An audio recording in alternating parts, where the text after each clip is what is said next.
9 seconds. That's how long it took for Griffin Stroud to destroy himself. The CEO's refusal to shake Darius Langston's hand, captured on camera, shared millions of times, revealed more than prejudice. It exposed vulnerability. Behind Darius's calm exterior lay a meticulously crafted plan decades in the making.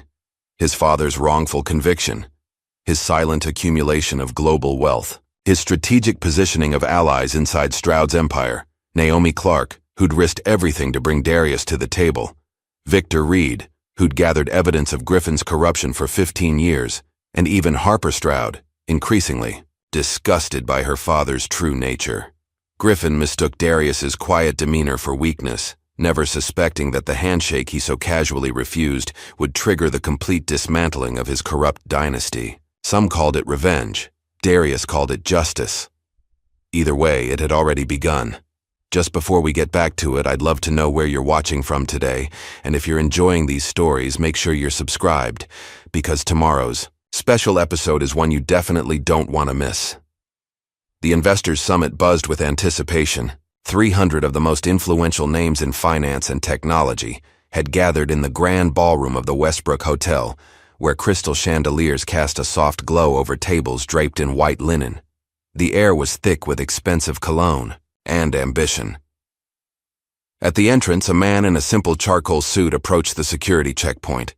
No entourage, no flashy accessories, just a quality watch and quiet confidence. The security guard glanced up with thinly veiled suspicion. "Name?" he asked, tone-clipped. "Darius Langston." The man replied softly. The guard's eyes flicked to his tablet. His expression shifted instantly. "Mr. Langston, I apologize, sir. I didn't recognize." "It's fine," Darius said with a small smile. "I prefer it that way." As the guard hastily stepped aside, Darius moved into the crowded reception area. Nobody approached him. Nobody recognized the man whose investment portfolio spanned 5 continents, whose equity-focused funds had disrupted traditional market structures, whose name appeared in financial journals, but rarely in tabloids. And that was exactly how Darius preferred it. Across the room, Griffin Stroud commanded attention at the center of an admiring circle. His tailored suit emphasized broad shoulders, and his silver hair was perfectly coiffed. His laugh carried over. The crowd, practiced, calibrated to sound both genuine and important. "Right this way, Mr. Langston," a young event coordinator whispered, materializing at Darius's side. "The keynote begins in 5 minutes." Darius nodded and followed, catching sight of Naomi Clark near the stage. She was deep in conversation with an older board member, her posture tense despite her composed expression. When she spotted Darius, relief flashed across her face. She excused herself and crossed to him quickly. "You made it," she said, extending her hand. "Thank you for coming." "I said I would," Darius replied, his handshake firm but brief. "Everything set for the announcement?" "Yes, though Griffin changed the script again this morning." Something flickered in her eyes, irritation, perhaps concern. "Just, be prepared for his usual theatrics." The lights dimmed, and a spotlight hit the podium. Griffin Stroud strode onto the stage with the confidence of a man who had been born into wealth and had multiplied it tenfold. The audience quieted immediately. "Welcome to the future," Griffin began, voice resonant with practiced sincerity. "Today at Stroud Dynamics, we're not just changing the game. We're creating an entirely new playing field." For 20 minutes, Griffin outlined his company's vision, peppering his speech with carefully selected buzzwords: innovation, disruption, diversity. With each mention of diversity, Darius noticed Naomi's jaw tighten almost imperceptibly. "And that brings me to our most exciting announcement," Griffin said, lowering his voice conspiratorially. "Stroud Dynamics is proud to welcome one of the most brilliant minds in global finance to our executive investment team." A murmur rippled through the crowd. This partnership represents everything we stand for: breaking barriers, embracing fresh perspectives, and most importantly, Griffin paused for effect, recognizing talent regardless of background. Darius felt Naomi's subtle touch on his elbow. His cue. Please join me in welcoming our newest partner. Griffin's arm swept dramatically toward the side of the stage. Darius Langston. Applause erupted as Darius walked calmly to center stage. Griffin's smile was camera-ready, all white teeth and crinkled eyes. Darius extended his hand. The moment stretched. 1 second. 2. Griffin's eyes flicked to Darius's outstretched hand, then away. As if suddenly distracted, he turned to adjust the microphone stand, leaving Darius's hand suspended in empty air. The silence was deafening. To anyone watching, it might have seemed accidental, a simple case of mistimed gestures. But the look in Griffin's eyes had been deliberate, dismissive. The message was clear.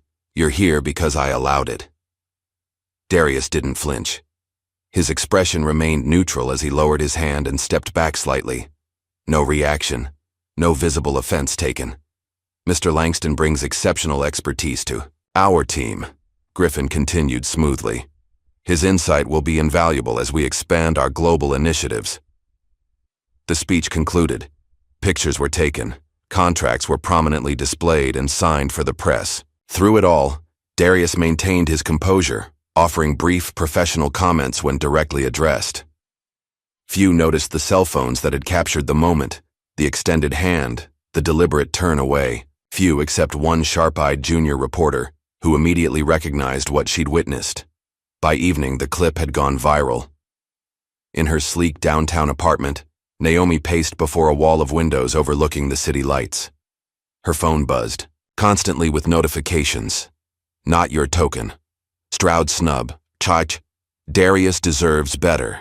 The clip played on repeat across social media platforms, slowed down, analyzed, dissected. News channels debated whether it had been intentional. Corporate culture experts weighed in on microaggressions in the workplace. Griffin's history of performative allyship was suddenly under scrutiny. Naomi's phone rang. Walter Kane, Stroud's PR director. Have you seen it? He demanded without greeting. Of course I've seen it, she replied. The whole world has seen it. This is a nightmare. The board is in panic mode. We need Langston to issue a statement immediately, something conciliatory. Can you reach him? I've tried, Naomi said, which wasn't entirely true. She'd composed and deleted 3 messages to Darius but sent none. He's not responding. Keep trying. Tell him we can spin this, make it a moment of unity. Griffin will issue an apology first thing tomorrow. Will he, though? Naomi cut in. Will he actually apologize? Or will it be another non-apology about regrettable misunderstandings? Walter's silence was telling. That's what I thought, she said. I risked my reputation to bring Darius to the table. You have no idea what this partnership could have meant for Stroud, for all of us. Just fix it, Naomi, Walter snapped. That's your job.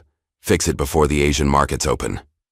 The call ended. Naomi closed her eyes, remembering the boardroom discussion 6 months ago when she'd first proposed approaching Darius Langston. He's difficult, Griffin had said then. Doesn't play the game. He doesn't need to play games, Naomi had countered. His investment record speaks for itself. What she hadn't said. Darius represented everything Stroud claimed to value but actually feared. True disruption of the status quo. Her phone buzzed with a text message. Unknown number. This will play out exactly as it should. Watch closely. Naomi stared at the message for a long moment before saving the number under a single initial. D. Meanwhile, in a sleek penthouse overlooking Central Park, Darius stood at the window. On a muted television behind him, the clip played again. His own face stared back at him. Calm, composed, dignified in the face of disrespect. He turned away from the screen, moving to his desk where a single manila folder lay open. The label read, Project Phoenix, Contingency Protocol. Inside were documents, financial records, corporate histories, years of research compiled into actionable intelligence. Information was power, and Darius had been gathering both for a very long time. He closed the folder and poured himself a glass of water. No alcohol tonight. He needed clarity. His phone lit up with hundreds of messages. Journalists, talk show bookers, social media managers offering to help him leverage the moment. He ignored them all. Instead, he opened his contacts and pressed a single name. Victor. "It's time," he said when the call connected. Initiate Phase 1. No elaboration needed, no emotional discussion about what had happened. They'd prepared for this, or something like it, for years. "Understood," came Victor's calm reply. "And Griffin?" Darius looked again at the television screen, where financial analysts were now discussing potential impacts to Stroud's stock price. "Griffin Stroud," Darius said quietly, "just made the biggest mistake of his life." The courtroom was silent except for the rhythmic tapping of the judge's pen against his bench. 9-year-old Darius sat rigid beside his grandmother, Gloria, her weathered hand clasping his small one. "In the matter of Thomas Langston," the judge intoned, "this court finds the defendant guilty of all charges." Darius's father, tall, dignified even in prison orange, turned slightly to meet his son's eyes. A private message passed between them. "Be strong." As the bailiff led Thomas away, Gloria leaned down to whisper in Darius's ear. "Remember this day," she said, her voice steady despite the tears in her eyes. "Power is never given, it's taken." 27 years later, Darius still remembered her words as he reviewed the documents Victor had compiled. On the screen before him was a complex flowchart mapping media responses to yesterday's incident. Dozens of seemingly independent commentators, all pushing the same narrative. An unfortunate misunderstanding blown out of proportion. "They're good," Victor noted, pointing to a particular cluster of influencers. "Started within 30 minutes of each other. Same talking points, different wording. Kane's got a solid PR machine." Victor Reed had been Darius's right hand for 15 years. Dark skin, closely cropped hair starting to gray at the temples, always impeccably dressed. His legal mind was razor sharp, but his real talent lay in strategy, the ability to see patterns where others saw only noise. "What's their endgame?" Darius asked. "Three-pronged approach," Victor replied. "First, minimize. It was an accident, not intentional. Second, humanize. Griffin's under pressure, he's sleep-deprived, he's actually a champion for diversity. Third, redirect. Look at all the good Stroud is doing elsewhere. And if that fails, they'll sacrifice someone, not Griffin, of course. Probably blame some mid-level event coordinator for a miscommunication." Darius nodded slowly. "What about Naomi?" "Already being isolated. Removed from 3 executive email chains since last night. Meeting invitations rescinded. They're setting her up as the scapegoat if needed." A muscle tightened in Darius's jaw, the only visible sign of his anger. "Accelerate the timeline," he said. "I want our team ready in 3 days, not 5. Victor nodded. "I'll make the calls." Naomi felt the chill the moment she entered Stroud headquarters. The security guard who usually greeted her by name suddenly needed to check her ID. The elevator that had automatically stopped at the executive floor for years now required her to swipe her access card twice. By the time she reached her office, the message was clear. She was being frozen out. Her assistant Jenny met her at the door, voice hushed. "They've moved your 9 a.m. to a conference room on 17. Nobody told me until 5 minutes ago." "Which meeting?" "Quarterly strategy, the one you're supposed to lead." Naomi checked her watch. "It starts in 3 minutes. Why move it?" Jenny looked uncomfortable. "They're saying the projector in the main boardroom is malfunctioning." "That's convenient," Naomi murmured, grabbing her tablet. "Who authorized the change?" "Mr. Stroud's office, of course." She'd been Griffin's golden recruit until yesterday, the brilliant black woman who made Stroud look progressive while never rocking the boat. Now she was a liability. The 17th floor conference room was small and stuffy. By the time Naomi arrived, all seats at the table were taken. Junior executives who normally wouldn't attend such a meeting filled the chairs, avoiding her eyes. "Naomi, there you are," Griffin said jovially from the head of the table. "Sorry about the last-minute room change. Technical difficulties." The projector, allegedly broken in the main boardroom, worked perfectly here as Griffin launched into a presentation that should have been Naomi's. "While we appreciate Naomi's efforts with the Langston proposal," Griffin said smoothly. We'll be restructuring our approach given recent developments. The meeting continued for an hour. Naomi was not called on once. Afterward, as executives filed out, Griffin stopped her with a hand on her shoulder. A word? His tone was pleasant, his grip uncomfortably firm. When they were alone, his demeanor shifted. You're too emotional about this Langston situation, he said flatly. I need people who think with their heads, not their feelings. This isn't about emotions, Naomi replied evenly. It's about business. You deliberately snubbed a potential partner worth billions, and now you're trying to contain the damage. What I did or didn't do is irrelevant. The point is, you brought him to the table. You vouched for him. You need to fix this. Fix what exactly? The fact that you couldn't bring yourself to shake his hand? Griffin's expression hardened. Watch yourself, Naomi. Your performance has been inconsistent lately. Some might question your commitment to this company's success. The threat was clear. Fall in line or fall away. Naomi's face revealed nothing, but her stomach nodded. After what happened at her last company, being blacklisted for whistleblowing, she couldn't afford another career disaster. I understand, she said finally. Good. Griffin's smile returned. I knew you were smart enough to see the bigger picture. As he walked away, Naomi fought the urge to quit on the spot. But she had responsibilities, her mother's medical bills, the community program she quietly funded in the neighborhood where she grew up, and she had a text message from Darius Langston. This will play out exactly as it should. In another part of the city, Harper Stroud sat cross-legged on her apartment floor, surrounded by documents. At 26, she had her father's sharp blue eyes but none of his calculated charm. Her blonde hair was pulled back in a messy ponytail, and she chewed absently on a pen cap as she sorted through the papers. As head of Stroud's Sustainability Division, a position created largely for publicity, Harper had access to files most employees never saw. What had started as routine environmental compliance research had led her down a rabbit hole of troubling discoveries. Her phone buzzed. Her father. Need you at damage control meeting. 3 p.m. Bring sustainability numbers. Make them good. Harper sighed. She'd seen the handshake video, of course. Had argued with her father about it last night. It was an accident, he'd insisted. I didn't see his hand. I watched the video, Dad. Everyone watched the video. It wasn't an accident. Now he wanted her to massage numbers to improve the company's image. The irony wasn't lost on her, using environmental data to distract from a racial slight. Her attention returned to the documents before her, financial reports, acquisition histories, board minutes from subsidiaries.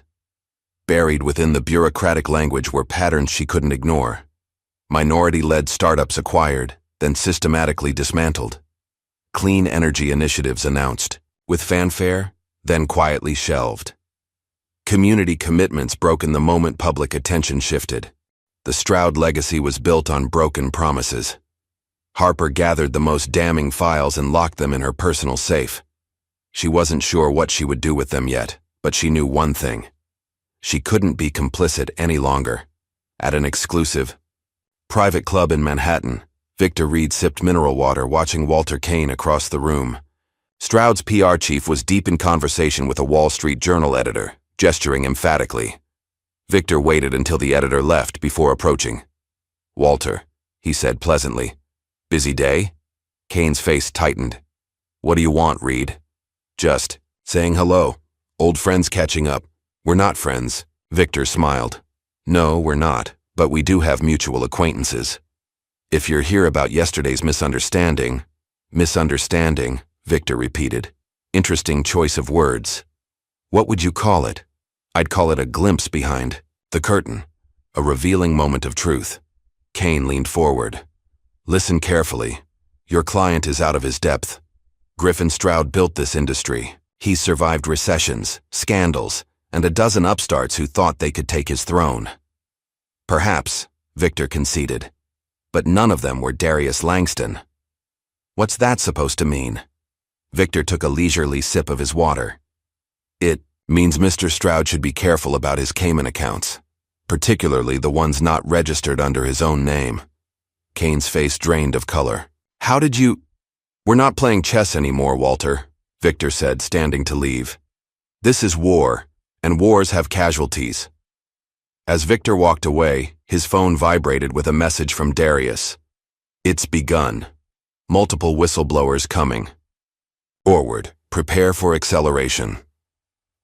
Late that night, Naomi returned to her office to find her door slightly ajar. She paused, certain she'd locked it earlier. Inside, everything looked untouched at first glance. Then she noticed her laptop. Or rather, not her laptop. The computer on her desk was identical to hers, but a tiny scratch on the cover, her laptop's distinguishing mark, was missing. As she moved closer, she saw a note folded beside the keyboard. In clean typed letters, "You're being watched." Naomi's pulse quickened. She didn't touch the laptop or the note. Instead, she backed out of the office, pulling the door closed behind her. In the elevator down to the lobby, she sent a text to the number saved as D. They're moving faster than expected. What's the next play? The response came as she reached her car. Meet me tomorrow. 6 a.m. Lincoln Memorial. Come alone. Naomi started her car, unaware that across the city, Harper Stroud was receiving a similar message. The game had shifted from corporate politics to something far more dangerous, and the pawns were beginning to move on their own. The Lincoln Memorial stood silent in the early morning light. At 5:58 a.m., Naomi Clark walked up the marble steps, her breath visible in the crisp air. Two other figures were already there, Darius Langston gazing at Lincoln's inscribed words, and Harper Stroud, arms crossed tightly against the cold. Naomi hesitated, surprised to see Griffin's daughter. I didn't realize this was a group meeting. Neither. Did I? Harper said, her tone cautious but not unfriendly. Darius turned to face them. Unlike the polished businessman from the Investors Summit, today he wore dark jeans and a simple black coat. More authentic somehow. More dangerous. Thank you both for coming, he said. I thought it was time we spoke. Openly. About what happened at the summit? Naomi asked. About what's been happening for decades. Darius gestured toward the bench beside him. Please. As they sat, the vast memorial empty except for them, Darius spoke quietly. The handshake was never the real issue. It was just a symptom. My father says it was a misunderstanding, Harper began. We both know that's not true, Darius replied gently. But more importantly, we all know Stroud Dynamics isn't what it appears to be. Harper's eyes widened slightly. What do you know? About Stroud? Everything, Darius said. The acquisitions designed to eliminate competition, the false environmental reports, the systemic dismantling of minority-led initiatives. Naomi looked sharply at him. How long have you been investigating? Griffin? Long enough. Darius turned to Harper. Your sustainability reports are being manipulated. You found evidence of this yourself, haven't you? Harper's face paled. How could you possibly know that? Because I've spent years tracking companies, like Stroud. I know how they operate from the outside and the inside.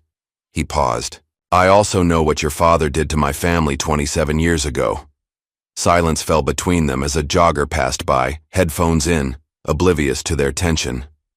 What do you want from us? Naomi finally asked. Nothing you don't already want. Yourselves. Darius stood, hands in his pockets. Change, justice, truth. And how exactly do you plan to achieve that? Harper's voice held a challenge. Darius smiled slightly. It's already begun. 3 days later, without announcement or press release, the business world was rocked by a seismic shift. Neuratech, a software company that provided critical logistics programs to Stroud's global shipping division, had been acquired by an anonymous investor. By noon, the identity of that investor became clear. Darius Langston now controlled 51% of Stroud's technological backbone. Griffin Stroud paced his corner office, cell phone pressed to his ear. How the hell did this happen? Neuratech wasn't even on the market. On the other end, Walter Kane struggled to explain. They approached individual shareholders privately, offered premiums we couldn't match. It was over before anyone knew it had begun. Can we switch providers? Not without significant disruption. Their software is embedded in our entire operation. It would take months to transition. Griffin slammed his fist against his desk. He's forcing my hand. Sir, there's something else. Walter hesitated. The SEC has initiated an audit of our carbon credit reporting. Someone tipped them about discrepancies going back 5 years. Griffin froze. Who authorized our reports? You did, sir. All of them have your signature. The silence that followed was deafening. At the same time, across town, Naomi walked into her department to find security guards escorting Marcus Chen, a junior analyst, from the building. The young man's face was ashen as he clutched a small box of personal items. What's happening? She demanded, intercepting them at the elevator. Ms. Clark, please step aside, one guard said. This doesn't concern you. The hell it doesn't. Marcus reports to me. Marcus looked up, his expression pained. It's okay, Naomi. Not your fault. What's not my fault? Mr. Chen violated our confidentiality agreement, an HR representative said, appearing behind her. His termination is effective immediately. Naomi turned to Marcus. Is that true? Before he could answer, the elevator arrived and the guards ushered him inside. His last look at Naomi was one of silent warning. Later, reviewing security footage she wasn't supposed to have access to, Naomi discovered the truth. Marcus had been seen speaking with her in the break room too often, sharing lunch, laughing. His termination had nothing to do with confidentiality. He was being punished for supporting her. She was being erased, one ally at a time. That evening, in the Stroud family's Upper East Side townhouse, Harper faced her father across the dining table. You've been avoiding me, Griffin said, cutting into his steak. 3 family dinners missed this month. I've been busy with the sustainability audit, Harper replied, pushing food around her plate. Ah yes, your little pet project. Griffin's tone was dismissive. Any interesting findings? Harper set down her fork. Actually, yes. Our carbon neutrality claims don't match our actual emissions, not even close. Griffin continued eating, unperturbed. Business involves certain creative presentations of data. You'll understand when you've been in it longer. Creative presentations? Harper's voice rose. Dad, it's fraud. We're lying to shareholders, to the public. It's called competitive positioning. It's called breaking the law. Griffin's calm facade cracked. Don't lecture me about how to run my company. Your company shakes hands with arms dealers and oil barons, Harper shot back. But you can't shake one man's hand because he scares you. Griffin's knife clattered against his plate. Darius Langston doesn't scare me. He's a nobody who got lucky with a few investments. He owns Neuratech now. Griffin stared at her. How do you know about that? Harper stood. Unlike you, I actually read the reports from our tech division. You need to be careful, Harper. Company information is confidential, even from your little activist friends. Is that a threat? Griffin dabbed his mouth with a napkin. It's a reminder of where your loyalties should lie. Over the next 48 hours, Stroud stock fluctuated wildly as rumors spread that Darius was backing out of all potential partnerships. By closing bell on Friday, the company had lost $1.4 billion in valuation. An emergency board meeting was called. In a wood-paneled room overlooking Manhattan, 12 board members voted on Griffin's leadership. 6 supported him. 5 opposed him. 1 abstained. He survived, but barely. As board members filed out, Griffin cornered the abstainer, Richard Mills, a longtime friend. I expected your support, Griffin said coldly. Mills looked uncomfortable. Griffin, you need to make this right with Langston. The company can't afford this battle. There is no battle. It's a temporary market fluctuation. Is that what you call the SEC audit too? A fluctuation? Griffin's eyes narrowed. Who told you about that? Mills shook his head. Everyone knows, Griffin. Just like everyone saw what happened at the summit. You need to make a public apology. I will not grovel to Darius Langston or anyone else. This company was built by my father and grandfather. We don't bend to pressure. Then you might break instead, Mills replied quietly, walking away.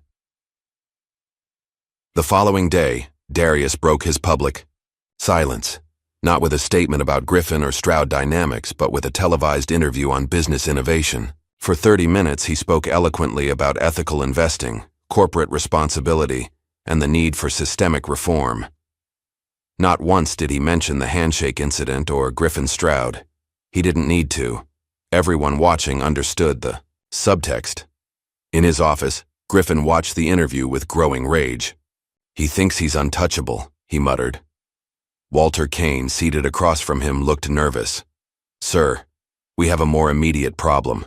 Someone's been leaking internal documents to journalists. What documents?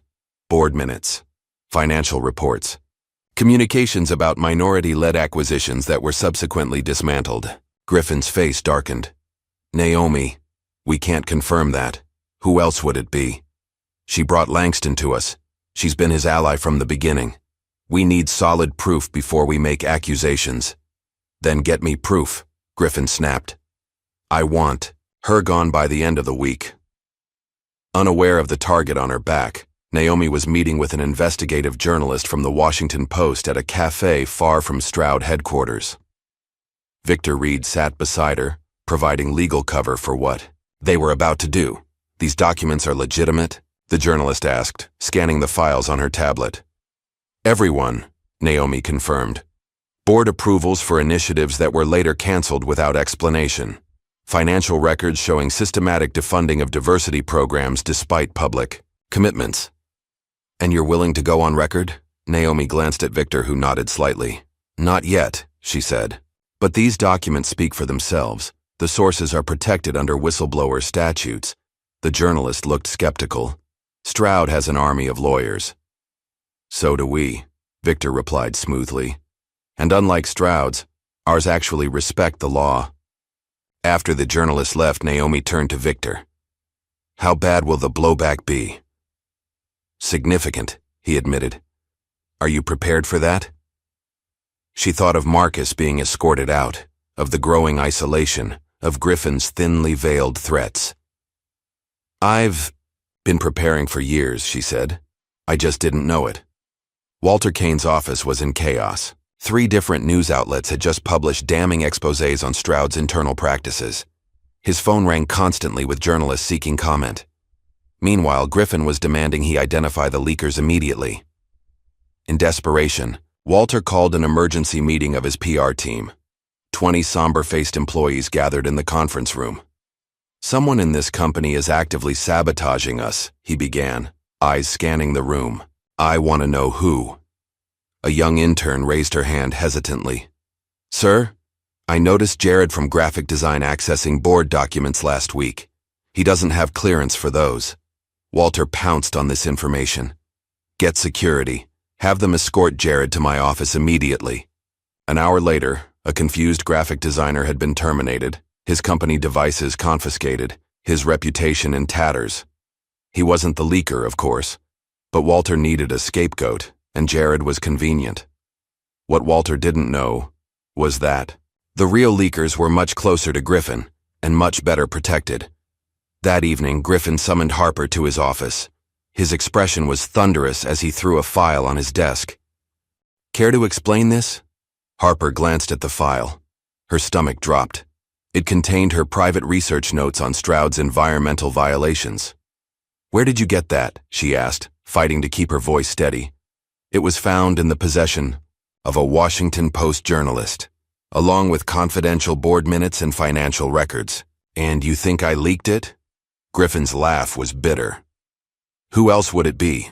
You've been distant for months, asking uncomfortable questions, meeting with environmental activists. I haven't leaked anything. Your naivete has put this company at risk. Your idealism has consequences, Harper. Dad, as of now, you're suspended from all company duties. Your access to Stroud Systems is revoked. Harper stared at him in disbelief.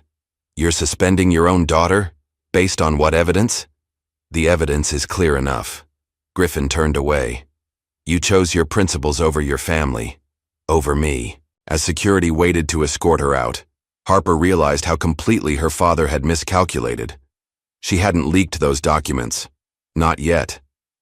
But now, with nothing left to lose, she had every reason to share what she knew. Outside the building, a sleek black car pulled up beside her, the rear window lowered to reveal Darius Langston. "I heard what happened," he said. "We need to talk." Harper hesitated only briefly before getting in. Inside, Darius handed her a folder. Its title sent a chill through her. "The Stroud Legacy, It Ends With You." 3 days had passed since Harper's suspension. In a secure office space owned by one of Darius's subsidiary companies, Naomi Clark sat hunched over a computer, eyes burning from hours of searching through databases. "There has to be a master folder somewhere," she muttered, scrolling through endless files. Griffin wouldn't leave these decisions to chance. Victor paced behind her. "The server architecture is complex, deliberately so." "What about this?" Naomi pointed to a peculiar naming pattern. "These folders are labeled differently than the others. More numbers, fewer descriptors." Victor leaned in. "Can you access them?" "Let me try." After several attempts and multiple security bypasses, a password prompt appeared. Naomi sat back, frustrated. "We need someone who knows Griffin's patterns," she said. "His habits." "We have someone," Victor replied. "She's in the next room." Minutes later, Harper joined them, studying the password prompt. "Try Winchester 1947, she suggested. "It's the model and year of his grandfather's first hunting rifle. He uses variations of it for his most private accounts." Naomi typed it in. "Access denied." "What about Eagle Scout 84, Harper offered. "The year he made Eagle Scout." Again, "Access denied." Harper thought harder. "Wait, try Elizabeth 0722. "Who's Elizabeth?" Naomi asked, typing. "My mother. July 22nd was their anniversary." The screen blinked, then filled with folders. "Access granted." Naomi navigated through the files, opening documents at random. "This is it," she whispered. "The master folder." What they found was devastating. Internal memos revealed that Griffin had personally ordered the termination of multiple diversity initiatives after publicly announcing them. Acquisition agreements showed how minority-led companies were systematically gutted after purchase, their founders pushed out, their innovations absorbed into Stroud's portfolio. Most damning of all was a spreadsheet tracking problematic personalities, employees, who had raised ethical concerns, along with the actions taken against them. Marcus Chen's name was there, along with dozens of others. So was Naomi's, with a simple note: Phase 2 isolation in progress. "He's been doing this for years," Naomi said, horrified. "Systematically destroying anyone who challenges him." "Not just years," Victor added, pulling up an older file. "Decades." While Naomi, Harper, and Victor uncovered the truth, Victor's investigators were piecing together Griffin's past. In a small room filled with timelines and photographs, they traced the rise of Stroud Dynamics under Griffin's leadership. The pattern was clear. Competitors who stood in Griffin's way suffered mysterious setbacks. Financial troubles, regulatory problems, personal scandals. One by one they fell, allowing Stroud to expand unchecked. But the most disturbing case involved James Mercer, founder of a rival tech company in the early 2000s. After refusing Griffin's lowball buyout offer, Mercer was found dead in his garage. Carbon monoxide poisoning ruled a suicide.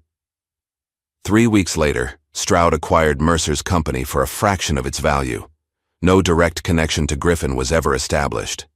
But the timing was suspicious, to say the least. Walter Kane was growing desperate. The media storm wasn't subsiding. Board members were demanding answers. Griffin was becoming increasingly volatile. In his office, Walter reviewed surveillance footage of Naomi's movements, looking for evidence of betrayal. Most of it showed nothing suspicious, until he noticed her meeting with Harper 2 weeks ago, in the company cafeteria. It wasn't much, but it might be enough.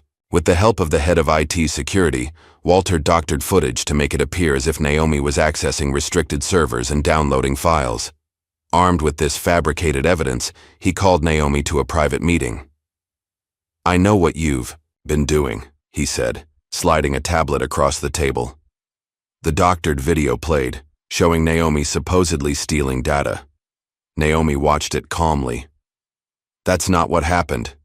It's your word against the evidence, and right now your word doesn't carry much weight around here. What do you want, Walter?" "Your resignation. Quiet, dignified, no severance but no criminal charges either." Naomi leaned forward. "I have a counteroffer." She produced her phone and played a recording of a conversation between Walter and a board member. The audio was crystal clear. Walter discussing how to manipulate financial disclosures for shareholders. "That's illegal," Walter sputtered. "You can't record private conversations." "Actually, this wasn't recorded by me," Naomi replied. "It was submitted to the SEC by another whistleblower. I just happened to have a copy." Walter's face drained of color. "So here's my counteroffer," Naomi continued. "You walk out that door, forget this meeting happened, and when the time comes, you testify about what Griffin ordered you to do. He'll destroy me. He's going to fall, Walter. The only question is whether you go down with him." Unknown to Griffin, Darius had been making strategic moves in the background. Through a complex series of holdings, he had quietly become a major stakeholder in 2 media outlets that regularly covered business news. The change was subtle, but unmistakable. Headlines that once fawned over Stroud's innovations now questioned its practices. Financial analysts who had praised Griffin's leadership now scrutinized his decisions. Investigative pieces dug deeper into Stroud's history, unearthing connections to polluted rivers, displaced communities, and broken promises. When Griffin's PR team reached out to friendly media contacts, they found closed doors where open ones had been. The narrative was slipping from their control. In her temporary office at Darius's building, Harper had been combing through decades of her father's correspondence. Most of it was unremarkable. Business communications, personal messages, nothing incriminating. Then she found it, buried in an email thread from 27 years ago. A short exchange between Griffin and Judge Howard Brennan. "Griffin, the Langston case has me concerned. His company's patents could cause problems down the line." Brennan, "Don't worry. I've reviewed the evidence. Thomas won't be a problem anymore." Griffin, "I appreciate your thoroughness. The club membership has been arranged as discussed." Harper's hands trembled as she reread the messages. Judge Brennan, the same judge who had presided over the case against Darius's father. The case that had sent Thomas Langston to prison. Her father hadn't just been a ruthless businessman, he'd corrupted the justice system itself. Harper printed the emails and placed them in a folder. Then she called Darius. "I found something you need to see," she said. "It's about your father." That night, as Naomi returned to her apartment, something felt wrong. The door was unlocked, though she distinctly remembered locking it that morning. Inside, her living room had been ransacked. Drawers pulled out. Books thrown from shelves, electronics missing. But she wasn't afraid. In fact, she smiled slightly as she surveyed the damage. They were too late. Everything of importance, every document, every recording, every piece of evidence had already been uploaded to secure servers beyond Griffin's reach. She made a single call. "It happened, just like you said it would." "Are you safe?" Darius asked. "Yes. They were looking for files, not me." "Good. It means they're desperate." His voice was calm, controlled. "The next phase begins tomorrow. Be ready." The next morning, Griffin Stroud called an emergency press conference to address the growing scandal. Standing before a forest of microphones, he projected confident indignation. "Stroud Dynamics has been the target of a coordinated cyber attack," he declared. "Confidential information has been stolen and manipulated to create a false narrative about our company." Reporters shouted questions. Griffin pointed to a friendly face from a usually supportive network. "Mr. Stroud, how do you respond to allegations that you personally ordered the termination of diversity initiatives after publicly announcing them?" Griffin blinked, thrown by the unexpected hostility. That's simply untrue. Stroud has been a leader in corporate diversity for decades. Another reporter jumped in. What about the leaked emails showing your involvement in the case against Thomas Langston 27 years ago? Griffin's composure cracked visibly. I have no idea what you're referring to. Judge Brennan. The club membership, the arrangement to ensure Thomas Langston was convicted. The press conference spiraled, out of control as reporters fired increasingly specific questions about incidents Griffin thought were safely buried. His denials became less convincing with each response. From the back of the room, Walter Kane watched in horror as 20 years of careful image management collapsed in real time. While Griffin faced the media, Stroud's board of directors was in emergency session. The room was tense, faces grim as they reviewed the mounting evidence against their CEO. We need to distance ourselves immediately, argued one director. The SEC investigation alone could cripple us. Griffin built this company, countered another. We can't abandon him based on stolen documents that may have been manipulated. The debate raged until the boardroom doors suddenly opened. A tech assistant hurried in, tablet in hand. I'm sorry to interrupt, but you need to see this. It's streaming live to the entire company. On the screen appeared Naomi Clark, seated at a desk with the Stroud logo visible behind her. To the board of directors and all employees of Stroud Dynamics, she began. What I'm about to share has been independently verified and is currently being delivered to regulatory authorities. For the next 20 minutes, Naomi methodically outlined the evidence against Griffin, the fabricated environmental reports, the targeted destruction of minority-led acquisitions, the personal vendettas against whistleblowers. She presented documents, emails, financial records, each more damning than the last. Griffin Stroud has betrayed not only his investors and employees, she concluded, but the fundamental principles of ethical business conduct. The decision before this board is simple. Will you continue to enable corruption, or will you stand for justice? The broadcast ended. Silence filled the boardroom. Finally, Richard Mills spoke.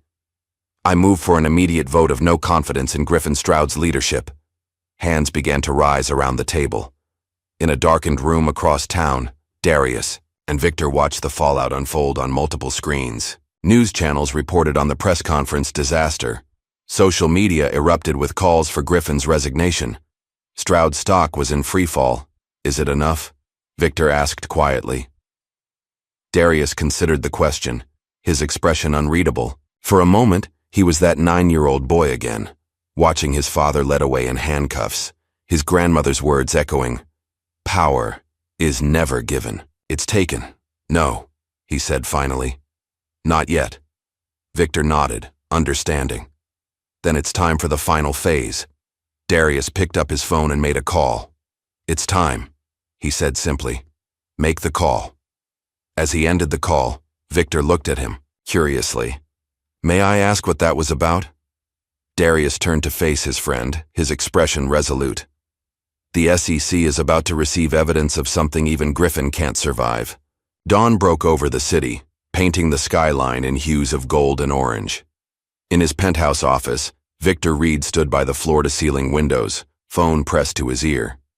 His reflection showed a man who hadn't slept, his usually immaculate appearance slightly disheveled, his eyes focused with unwavering intensity. This is an anonymous tip, he said, voice measured and calm. I'm calling to report securities fraud, environmental violations, and corporate malfeasance at Stroud Dynamics. On the other end, an SEC representative began asking questions. Victor answered each one methodically, directing them to secure servers where evidence had been uploaded. Financial records spanning 2 decades, internal communications, board minutes, never meant to see daylight. You'll also find evidence of offshore accounts used to hide profits and avoid taxation, Victor continued. The primary account holder is Griffin Stroud, operating through shell companies registered in the Cayman Islands. When the call ended, Victor turned to find Darius standing in the doorway. It's done, Victor said simply. Darius nodded once. And now we wait. Harper Stroud sat alone in her apartment, surrounded by photographs and memories. Her childhood, captured in images of Sailing trips and ski vacations. Her father always at the center, always in control. The perfect family portrait, carefully crafted and maintained. Her phone chimed with a message from an encrypted number. Check your email. Private server. Password. Phoenix 95. The sender was unnamed, but Harper knew. Only Darius would use that. Password. Her birth year combined with the name of his secret operation. The email contained a single file. As it opened on her screen, Harper's breath caught. Financial records. Transfer authorizations. Board minutes from a company she'd never heard of, Ellison Biotech. And then a name she recognized instantly. Elizabeth Stroud. Her mother. Harper had been told her mother died in a car accident when she was 2 years old. Her father rarely spoke of Elizabeth, and Harper had learned not to ask. The pain seemed too raw, even decades later, but the documents told a different story. Elizabeth Stroud had been a brilliant biochemist, founder of Ellison Biotech, named after her grandmother. The company had been developing promising treatments for autoimmune diseases when suddenly, funding dried up. Key investors pulled out. Overnight, research was halted, patents were challenged. Within 6 months, Ellison Biotech declared bankruptcy. 2 weeks later, Stroud Dynamics acquired the company's intellectual property for pennies on the dollar. And Griffin Stroud, who had been a minor player in pharmaceuticals until then, suddenly became a rising star with groundbreaking patents. Harper's hands trembled as she scrolled through emails between her father and various business associates, discussing strategies to undermine Elizabeth's company, to destroy her. The final document was a medical report. Elizabeth Stroud hadn't died in a car accident. She'd taken her own life, devastated by the loss of her life's work, and trapped in a marriage that had been nothing but a business acquisition. The phone rang, startling Harper from her shocked trance. Darius. Now you know, he said quietly when she answered. How long have you known about this? Harper's voice was barely audible. I found the connection 3 years ago. I needed to be certain before sharing it with you. My entire life has been a lie. Not your life, Harper. Just the story you were told about it. She closed her eyes, tears streaming down her face. What am I supposed to do with this? That's your choice, Darius replied. I believe in informed decisions. Now you have information your father kept from you. After the call ended, Harper sat motionless, staring at her father's face in a family photo. The man who had raised her. The man who had destroyed her mother. The man who had built his empire on stolen dreams and broken lives. Her decision was made before she even realized it. She reached for her phone again. Darius Langston had maintained public silence since the investors' summit, letting actions speak, louder than words. But now, as cameras and reporters filled the atrium of his corporate headquarters, he stepped into the spotlight. Dressed in a simple navy suit, he approached the podium with quiet confidence. No notes, no teleprompter, just a man with truth as his weapon.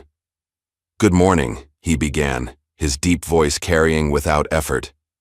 For those who don't know me, I'm Darius Langston. I don't often speak publicly, but today requires clarity. The room fell silent, reporters leaning forward in anticipation. 3 months ago, I agreed to partner with Stroud Dynamics on what I believed could be a transformative venture. That partnership ended before it began, in a moment many of you have seen. He paused, but didn't reference the handshake directly. What you haven't seen is the pattern behind that moment, a pattern of behavior spanning decades, a pattern that has destroyed companies, careers, and lives. For the next 30 minutes, Darius outlined Griffin's history of corporate sabotage, environmental violations, and personal vendettas. He connected the SEC investigation to specific violations, backed by documentation displayed on screens behind him. He revealed how Stroud had systematically undermined minority-led businesses while publicly championing diversity. This isn't about a handshake, Darius concluded. It's about power being wielded without accountability. It's about justice being manipulated by privilege. It's about a broken system that rewards those who break the rules. Questions erupted from the gathered press. Darius answered each with the same measured calm, never raising his voice, never showing anger. His composure made the revelations all the more damning. When asked about his personal motivation, Darius paused thoughtfully. 27 years ago, Thomas Langston was wrongfully convicted of fraud. That man was my father. The evidence against him was fabricated. The judge who sentenced him was compromised, and the company that benefited from his imprisonment was eventually acquired by Stroud Dynamics. A murmur ran through the crowd. So yes, this is personal. But it's also much bigger than me or my family. It's about whether we truly believe in justice and accountability, or whether those are just words we use when convenient. Walter Kane watched Darius's press conference with growing panic. His phone rang constantly, journalists demanding comment, board members seeking explanations, investors threatening to pull out. In desperation, he drafted a press release claiming the documents Darius presented were forgeries, part of a coordinated attack on Stroud's reputation. He distributed it to friendly media contacts, offering exclusive interviews with anonymous company sources who would debunk Darius's claims. But something had changed. Media outlets that had reliably carried Stroud's water for years were suddenly asking uncomfortable questions. Who were these anonymous sources? Could Walter provide evidence that the documents were forged? What about the SEC investigation? Was that fabricated too? In a last-ditch effort, Walter created a fake email from Naomi suggesting she had manipulated data to damage the company. He leaked it to a tabloid news site known for minimal fact-checking. The story appeared online within hours. Disgruntled executive sabotages Stroud Dynamics. Walter's relief was short-lived. Within minutes, Naomi was live on a competing network. Calmly dismantling the fake email with forensic precision, she presented timestamps, server logs, and video evidence proving she couldn't have sent the message. More damaging still, she revealed Walter's history of creating false narratives to protect Griffin, including evidence of paid influencers who promoted Stroud while pretending to be independent voices. By evening, Walter's reputation was in tatters. His phone stopped ringing. Even Griffin wouldn't take his calls. The SEC investigation moved with unusual speed, likely accelerated by the public attention and the comprehensive evidence provided. Stroud's stock plummeted another 40% in a single day as investors rushed to distance themselves from what was quickly becoming a corporate pariah. Griffin, barricaded in his office, railed against the betrayal. His assistant had quit. His PR team was in disarray. Even his personal lawyer had stopped answering his calls. When his private elevator opened to reveal 2 SEC agents and a federal marshal, Griffin's face drained of color. "Griffin Stroud?" the marshal asked. "My attorneys will handle this," Griffin said, reaching for his phone. "Sir, we have a warrant to seize all electronic devices and financial records on these premises. We also have a court order freezing your personal and corporate accounts." "This is outrageous. Do you know who I am?" The marshal's expression remained impassive. "Yes, sir. That's precisely why we're here." While Griffin faced the initial stages of what promised to be a lengthy legal battle, Darius arranged a private meeting with Stroud's board of directors. The setting was neutral ground, a conference room in a downtown law firm. The directors, already shaken by recent events, grew visibly uncomfortable as Darius entered alone, carrying a single folder. "Thank you for agreeing to meet," he began. "I'll be brief. Griffin Stroud has betrayed your trust and violated his fiduciary duty. The evidence is overwhelming and will only become more damaging as the investigation continues."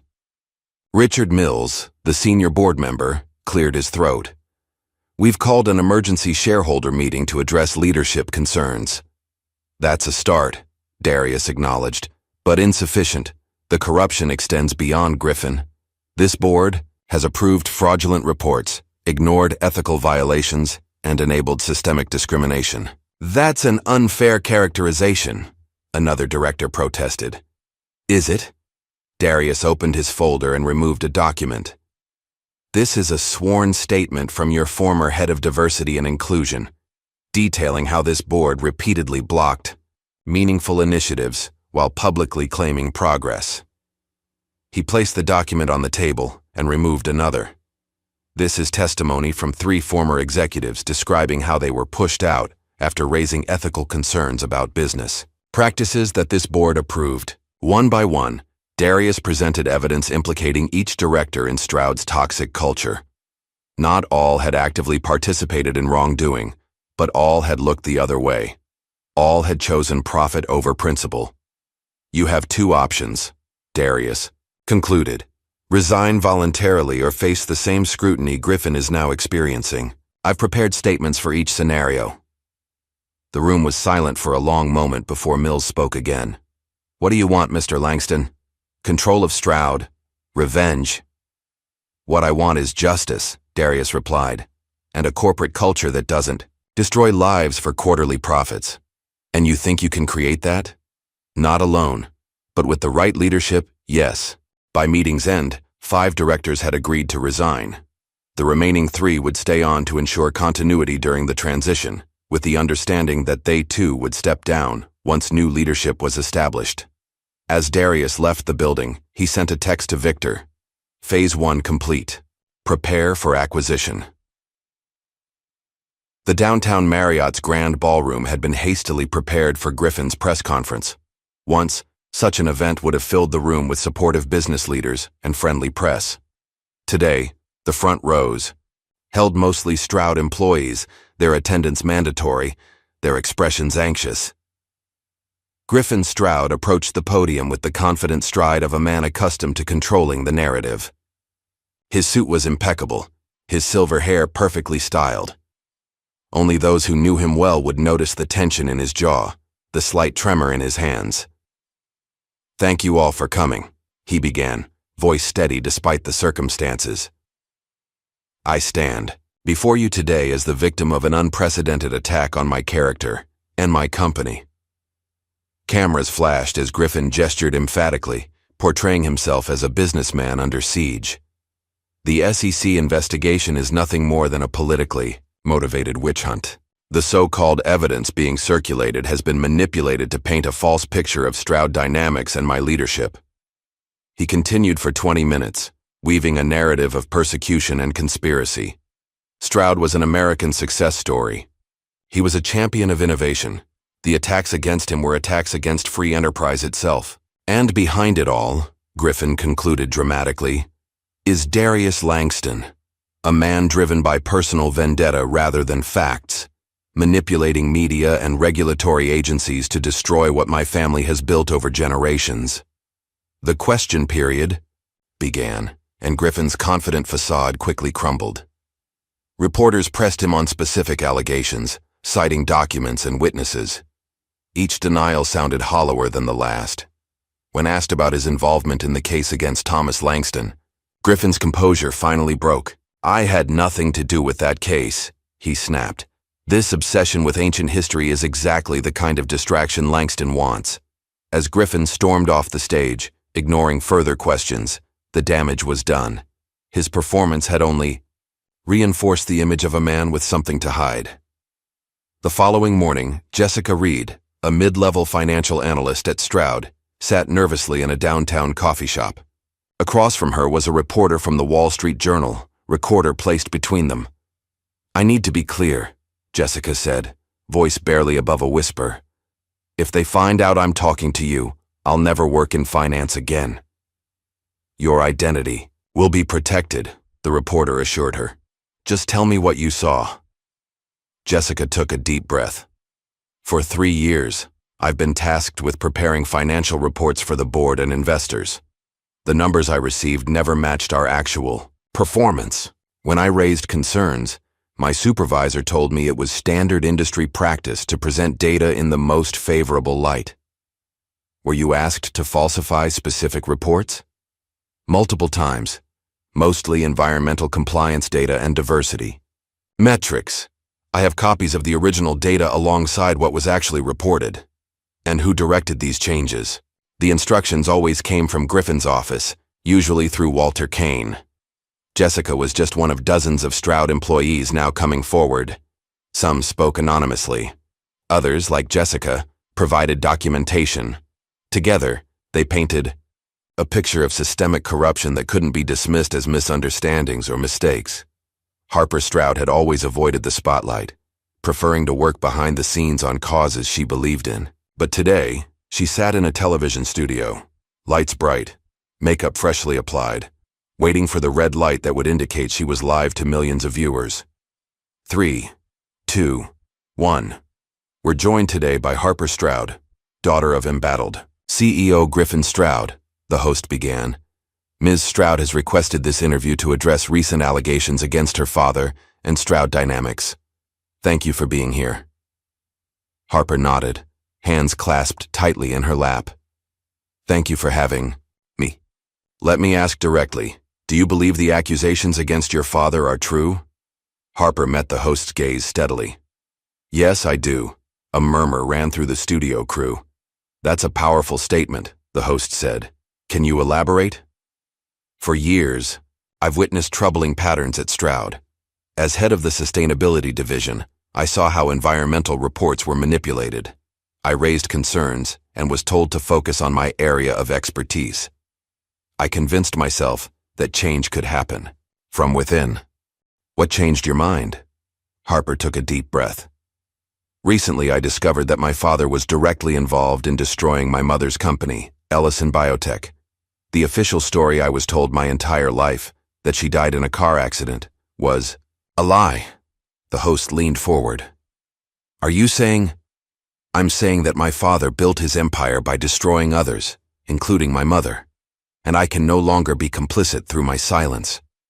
For the next 30 minutes, Harper detailed what she knew, the falsified reports, the targeted destruction of competitors, the culture of fear within Stroud. I'm not proud of how long it took me to speak out, she concluded, but I believe in accountability, even when, especially when, it's painful and personal. In his private office at Langston Holdings, Darius watched Harper's interview with Victor and Naomi. None of them spoke until it ended. She's brave, Naomi said finally. She's Griffin's daughter, Victor pointed out. People might see this as a family feud rather than whistleblowing.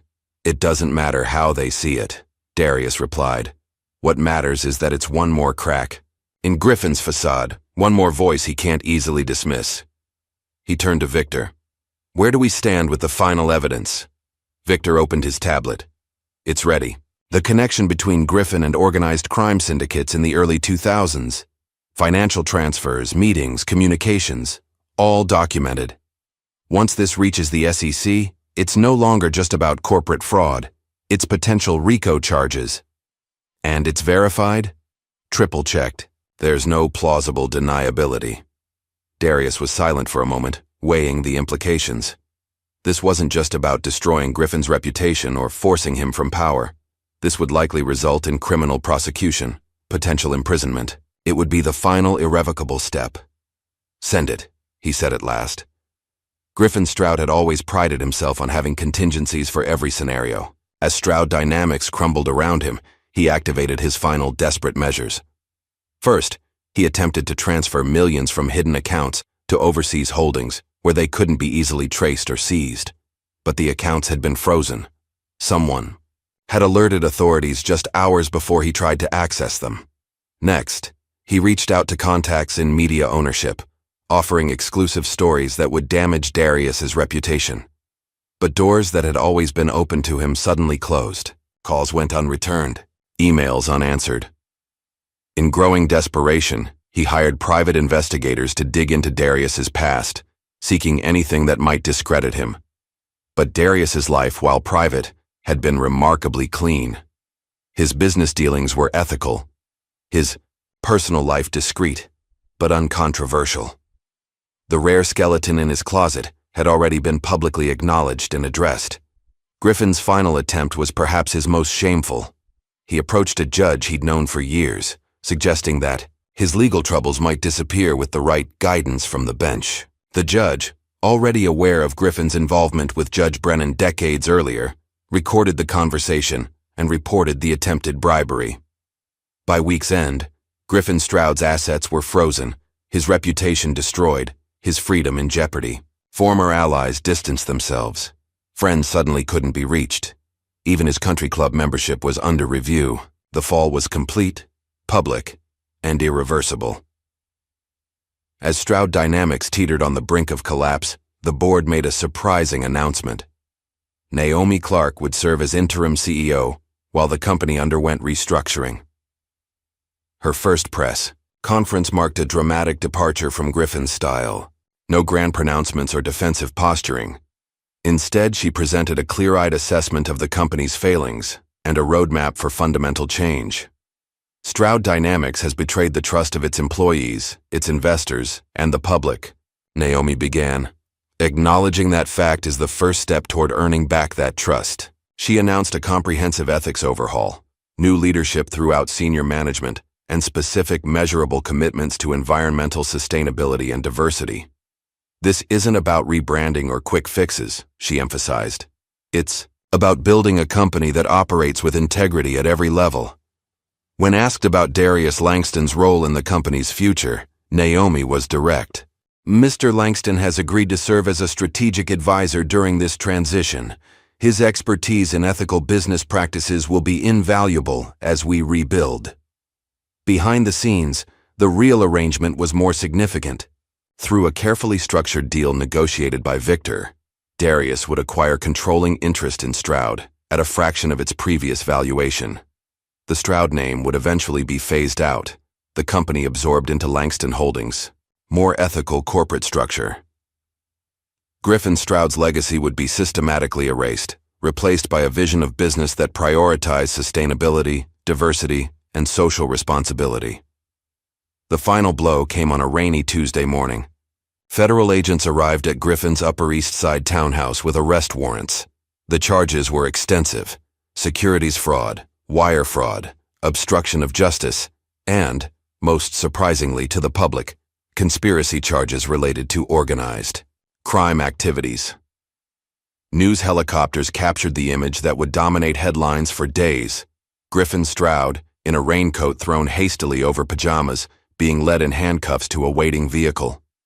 For Darius, watching from his office, the moment brought no joy, only a quiet sense that a circle had closed, his father's wrongful conviction balanced, however imperfectly, by Griffin's rightful one. He turned away from the television and focused instead on the future. Naomi had already begun implementing changes at Stroud. Harper was establishing a foundation in her mother's name to support women in STEM fields. Victor was coordinating the complex legal and financial aspects of the acquisition. The work of true justice, not just punishment but repair and reconstruction, was just beginning. That evening, in a small ceremony attended only by his closest associates, Darius announced the official launch of the Thomas Langston Initiative for Corporate Ethics.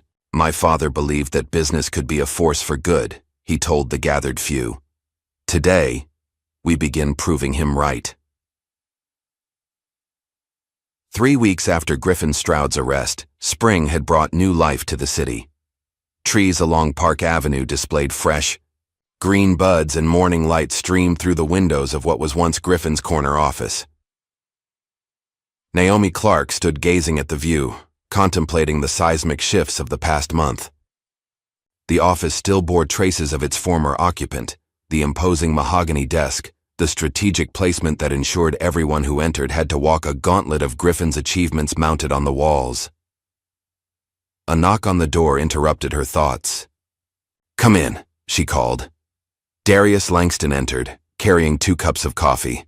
He handed one to Naomi and leaned against the desk. "You could change the decor, you know," he said, glancing around the space. "This room screams intimidation tactic." Naomi sipped her coffee. "I've been too busy stopping the company from imploding to think about interior design." "Fair point." Darius studied her for a moment. "How are you holding up?" "Honestly, I'm exhausted. The board meetings, the damage control, the reorganization." She sighed. "But it's necessary work." "It is," Darius agreed. "And you're the right person to lead it." Naomi raised an eyebrow. "Am I? I thought you were planning to take over Stroud." "I'm planning to save what's worth saving," Darius clarified. "The company needs a new direction. It needs your direction." From his jacket pocket, he withdrew a folded document and placed it on the desk. The board will announce this tomorrow, but I wanted you to hear it from me first. I'm recommending you for permanent appointment as CEO. Naomi stared at the document, momentarily speechless. I assumed you'd want control after everything Griffin did. I don't need a title to have influence. What I need is a partner who understands both what was broken and how to fix it. Darius moved toward the window. You've been fighting from the inside for years. Now you have the chance to make the changes you've always wanted. Naomi picked up the document, scanning its contents. This is unexpected. Is it? You were brave enough to risk everything to expose corruption. Who better to ensure it never happens again? A genuine smile, the first in weeks, crossed Naomi's face. There will be conditions, I assume. Just one, Darius replied. That you commit to building something better than what came before. Not just more profitable. Better. Naomi extended her hand. That's a condition I can live with. This time, the handshake sealed a partnership based on mutual respect, the antithesis of the one that had set everything in motion. In a sunlit cafe across town, Harper Stroud sat across from Darius, an untouched croissant on her plate. The past month had aged her, shadows under her eyes testifying to sleepless nights. Yet there was a new clarity in her gaze, a certainty that had replaced confusion. How are you? Darius asked. Still processing, Harper admitted. Finding out your entire life narrative was constructed on lies takes some adjustment. I understand that better than most. Harper nodded, acknowledging the truth of his statement. My father's lawyers keep calling. They want me to speak at his bail hearing, character witness. Will you? No. The word was firm, decisive. I've said what I needed to say, publicly and privately. A comfortable silence settled between them before Harper spoke again. I've been thinking about Stroud Dynamics, what it was, what it could be. I'd like to help with the restructuring. In what capacity? I know the company inside out, the good and the bad. I know which initiatives were genuine and which were for show. I could help Naomi navigate the transition. Darius considered her proposal. It won't be easy. Some will see you as a traitor to your father. Others will never fully trust you because of your name. I know, but turning away would be another form of running from the truth. I need to help fix what my family broke. Then I have a proposition for you, Darius said. The board is creating a new position, Chief Ethics Officer. The role would involve complete oversight of corporate conduct, with direct reporting lines to both the CEO and the board. Hope flickered in Harper's eyes. You're offering me the job? I'm suggesting you'd be uniquely qualified for it. Your insider knowledge combined with your proven commitment to truth would make you invaluable. Even though I was complicit for years? Sometimes those who've witnessed failure firsthand are the most effective at preventing its recurrence. Darius leaned forward. This isn't charity, Harper. It's strategy, and perhaps a chance at redemption, for the company and for yourself. Harper extended her hand across the table. I'm in. As spring melted into summer, Darius shifted his focus beyond Stroud Dynamics. The company's transformation was well underway, with Naomi and Harper steering its evolution from corporate predator to ethical leader. In a converted warehouse in Brooklyn, Darius gathered with community leaders from across the city. The space hummed with energy as representatives from education, technology, and environmental justice organizations mingled, curious about why they'd been invited. Darius stood before them, dressed simply in jeans and a button-down shirt. This wasn't a corporate presentation. This was personal. Thank you all for coming, he began. Many of you have worked in your communities for decades, with limited resources and little recognition. Today, that changes. He outlined a vision that had been forming for years, long before the confrontation with Griffin. A comprehensive initiative to direct substantial resources into underserved communities, focusing on education, technological access, and environmental restoration. This isn't charity, Darius emphasized. It's investment in our collective future, and it's long overdue. The program would provide seed funding for community-led businesses, scholarships for students from marginalized backgrounds, and infrastructure for sustainable development. But most importantly, it would be guided by the communities themselves, not dictated from above. My role isn't to tell you what your neighborhoods need, Darius explained. It's to ensure you have the resources to create solutions that work for your communities. As the meeting progressed to specific proposals and budgets, a young community organizer raised her hand. "Why now?" she asked bluntly. "You've had wealth and influence for years. Why this sudden focus on grassroots investment?" A fair question. Darius considered it thoughtfully. "It's not sudden," he replied. "It's the culmination of a long journey. Recent events removed certain obstacles and created new opportunities. But this has always been the plan. So taking down Stroud was just a step toward this?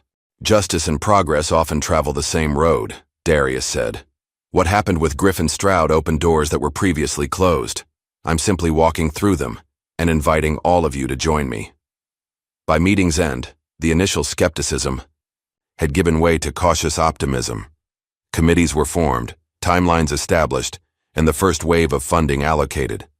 A new kind of power was taking shape, not concentrated at the top, but distributed through networks of community expertise. Late that evening, Victor Reed sat alone in his home office, surrounded by documents. While the world focused on Darius's public moves, Victor had been orchestrating something more personal, more private. On his screen was a carefully constructed legal entity, Phoenix Holdings. Separate from Darius's main business interests, this company had been quietly acquiring properties and investments around the globe. Properties that once belonged to individuals who had aided Griffin Stroud in his rise to power. A subtle form of justice, invisible to most but deeply satisfying to Victor. Every corrupt judge, every complicit board member, every unethical partner who had enabled Griffin's empire. Their legacies were being systematically dismantled through careful financial maneuvering. Victor's phone rang. "Darius, are you still at the office?" Darius asked when Victor answered. "Just wrapping up some Phoenix matters." A pause. "How far does this go, Victor?"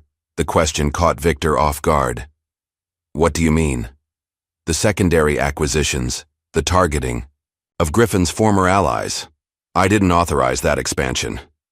Victor's pulse quickened. He'd been careful to keep these activities compartmentalized, away from Darius's direct oversight. "It's a natural extension of our strategy, ensuring complete dismantling of Griffin's network. That wasn't our agreement. Sometimes justice requires going beyond the initial target. You know that better than anyone."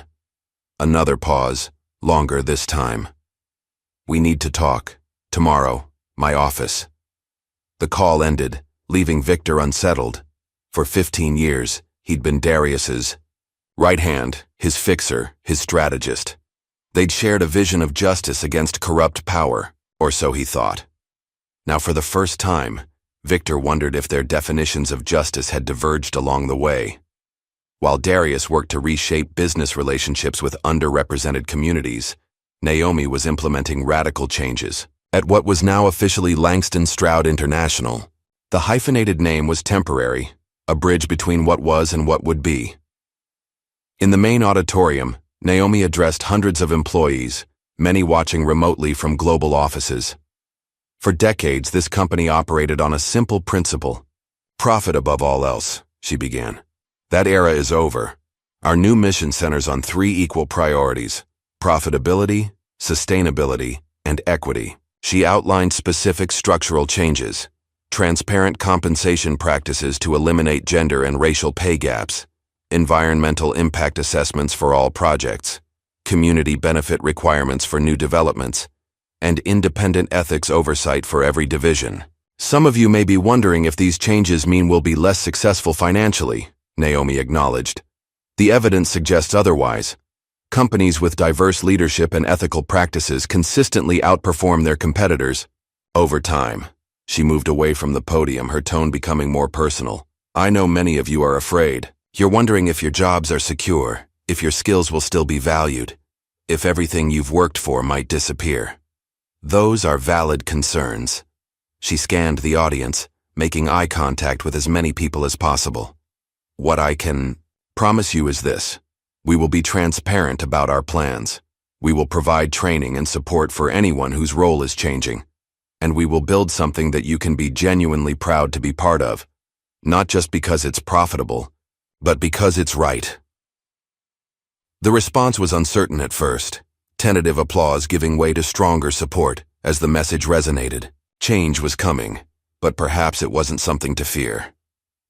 6 months after Griffin's arrest, Darius attended the Global Economic Forum in Davos. Once a fortress of traditional corporate power, the forum had been forced to adapt to changing realities. Darius had been invited to speak on the future of ethical business. The auditorium was packed. Business leaders, politicians, and media figures filled every seat, drawn by curiosity about the man who had toppled one of their own. Darius approached the podium with characteristic calm, surveying the room filled with power brokers whose worldview he challenged. "We stand at a crossroads," he began. "For generations, we've operated under the assumption that business exists solely to generate profit. Everything else, environmental impact, social consequences, ethical considerations, was secondary at best, irrelevant at worst." He paused, letting the words settle. That model is not just morally bankrupt. It's practically unsustainable. The climate crisis, growing inequality, and social unrest aren't external problems for business to navigate around. They're direct consequences of how we've defined success. For the next 30 minutes, Darius outlined a different vision.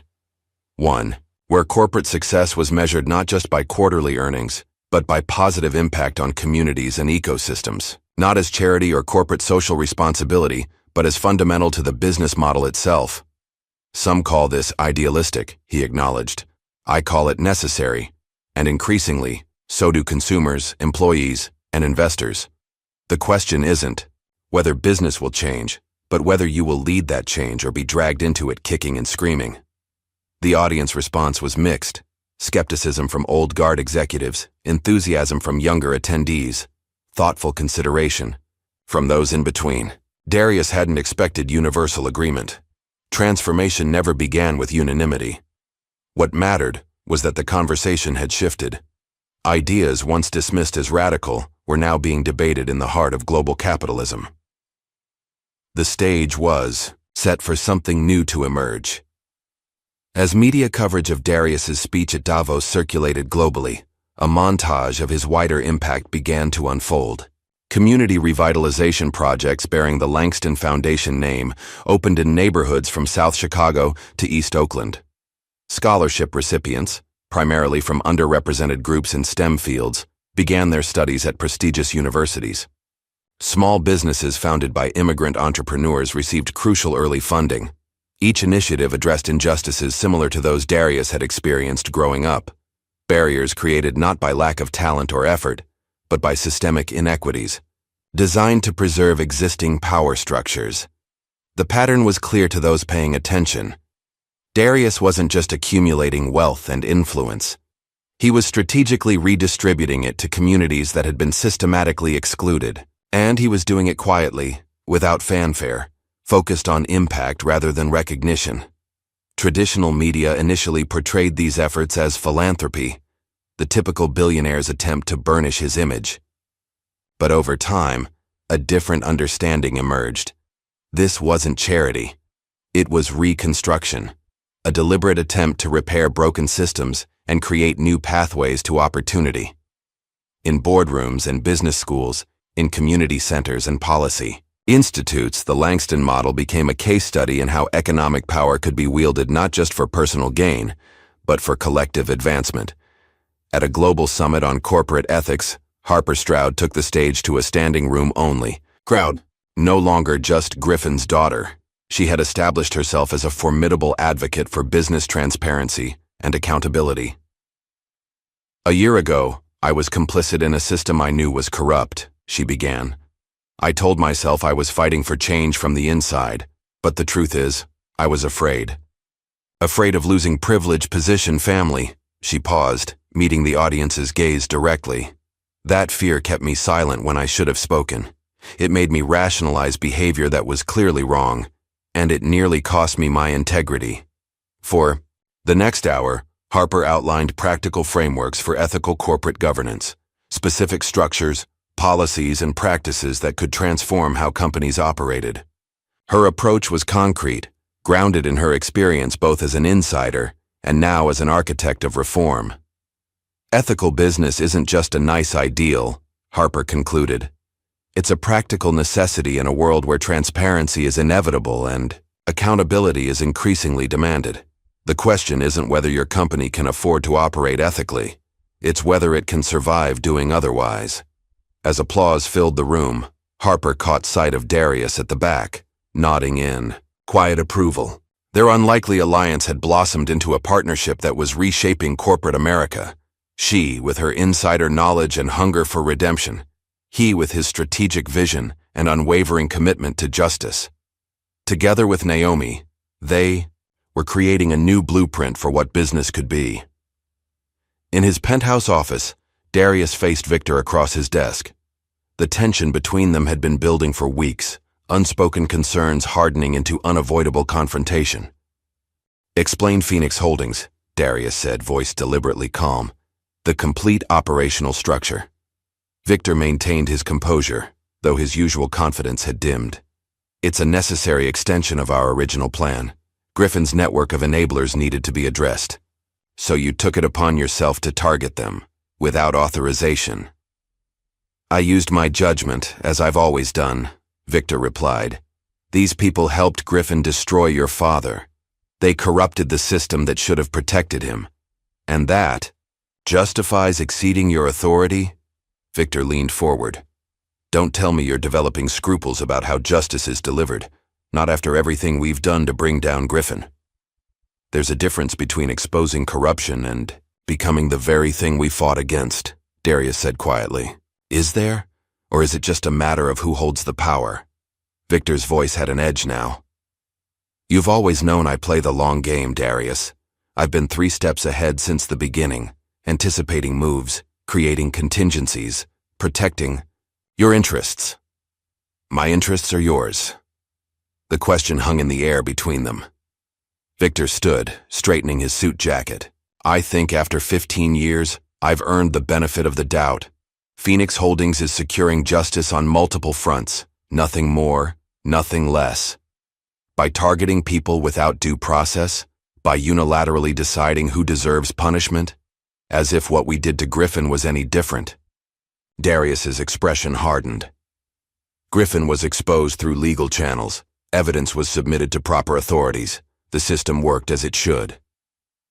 "The system worked because we manipulated it," Victor countered. "Let's not pretend otherwise." For a long moment, neither man spoke. 15 years of trust and shared purpose seemed to crumble between them. "I want Phoenix Holdings dissolved," Darius said finally. "All assets returned to their legal owners." Victor laughed, short and bitter. "That's not possible, and you know it. The acquisitions were legal, if strategic. The structures are in place. It's done. Then undo it. I can't. And if I'm being honest, I won't." Victor moved toward the door. "I believed we shared the same definition of justice. Clearly I was wrong." "Victor, you've achieved your revenge, Darius. You've remade yourself as the ethical businessman, the visionary reformer. Good for you. But don't expect me to pretend that what we did to Griffin wasn't personal. It was always personal for both of us." With that, Victor walked out, leaving Darius to confront an uncomfortable truth. In their pursuit of justice, had they crossed the same lines they'd condemned Griffin for crossing? 2 days later, in a private meeting room at her attorney's office, Harper finalized the documents for a public statement she'd been preparing for weeks. Her hands trembled slightly as she signed the last page. "Are you sure about this?" her lawyer asked. "It's not too late to reconsider." Harper nodded firmly. "It's necessary. For me and for everyone affected by my family's actions." The statement acknowledged her own role in Stroud's toxic culture, not just as a passive witness, but as someone who had benefited from and sometimes enabled her father's corrupt practices. It detailed specific instances where she could have spoken up but remained silent, and it committed to concrete acts of restitution. This goes beyond what's legally required, her lawyer noted. It opens you to potential liability. I'm aware, Harper replied, but legal minimum isn't the standard I'm holding myself to anymore. Later that day, the statement was published simultaneously in major newspapers and online platforms. The response was immediate and varied. Admiration from some, skepticism from others, outrage from Griffin's remaining defenders. What mattered to Harper wasn't the public reaction, but the private sense that she was finally aligning her actions with her values. The path to redemption wasn't about being forgiven. It was about becoming someone worthy of trust. Months passed. Seasons changed. The drama of Griffin's fall gradually faded from headlines, replaced by newer scandals and crises. But the impact continued to reverberate through corporate America, through communities touched by Darius's initiatives, through lives transformed by new opportunities. On a crisp autumn day, Darius returned to a place he hadn't visited in decades, the courthouse where his father had been convicted. The building looked smaller than he remembered, less imposing to adult eyes than to a child's. He climbed the stone steps slowly, memories washing over him. The fear and confusion of that day. His grandmother's steady hand in his. The last look his father had given him before being led away. Inside, the courtroom was empty, the day's proceedings finished. Darius stood in the center of the room, absorbing the symmetry of his journey. From powerless child to one of the most influential business leaders in the country, from victim of a corrupt system to architect of its reform. The circle was complete, the debt paid. The wrong, if not righted, at least acknowledged and addressed. As he turned to leave, his phone vibrated with a news alert. The headline made him pause. Griffin Stroud linked to 3 unsolved murders in pharmaceutical industry. Darius read the article with growing unease. The evidence connecting Griffin to these deaths was circumstantial but compelling. Financial transactions, threatening communications, suspicious timing. Exactly the kind of pattern they had uncovered during their investigation into Griffin's business practices. But Darius hadn't known about murder allegations. They hadn't been part of his evidence against Griffin. At the end of the article was a telling line. Sources close to the investigation credit anonymous tips from someone with intimate knowledge of Stroud's operations. Victor, it had to be. Still pursuing his own version of justice, expanding the scope of Griffin's crimes beyond what they had proven together. Darius put away his phone, troubled by the implications. Victor's actions raised uncomfortable questions about means and ends, about where justice ended and vengeance began. Questions Darius would need to confront, not just about Victor, but about himself. A week later, in what was once Griffin's office, Naomi signed the final paperwork making her appointment as CEO permanent. The room had been transformed, the imposing desk replaced with a round table, the walls now displaying art from local creators rather than trophies of corporate conquest. "Congratulations," Darius said, witnessing the moment. "It's official." Naomi set down her pen, a mix of pride and responsibility in her expression. "I never imagined this is where I'd end up when I brought you in as a potential partner." "Life rarely follows our plans," Darius observed. "Sometimes it offers something better. And sometimes worse," Naomi added. "I heard about Victor." Darius nodded, his expression sobering. A reminder that power can corrupt even those fighting against corruption. "Will you try to stop him?" "I'm not sure I can, or if I should." Darius gazed out the window at the city skyline. "The line between justice and vengeance is thinner than I once thought." Naomi joined him at the window. "That's why accountability matters, not just for others but for ourselves. It's the difference between what Griffin did and what we're trying to build." "You sound like you've given this some thought." "Every day," Naomi admitted. "Power comes with responsibility, whether it's in a corporate office or a community initiative. The question is always the same. How do we use it?" Darius considered her words. "By remembering its purpose, by ensuring it serves something larger than ourselves." Together, they looked out at the city. not as conquerors surveying their domain, but as stewards of something fragile and valuable, the possibility of change. In the final scene, Darius, Naomi, and Harper stood together on the stage of a newly opened community innovation center in the neighborhood where Darius had grown up.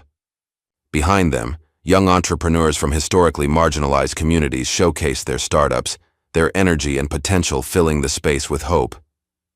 The three made an unlikely alliance, the strategic investor who had learned that justice required more than revenge, the corporate executive who had found courage to challenge a corrupt system from within, the privileged heir who had chosen truth over family loyalty.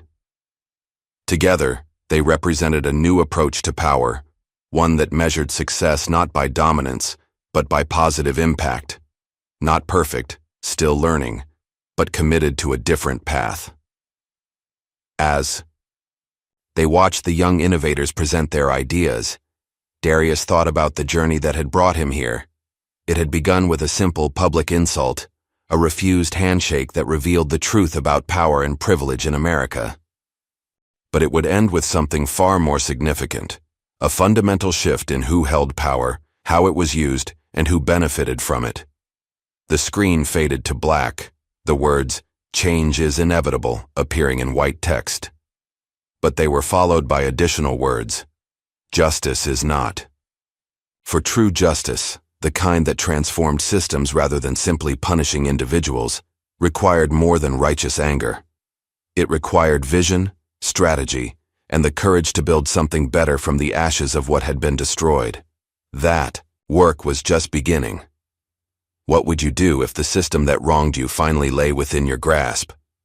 Would you choose justice, revenge, or something more transformative?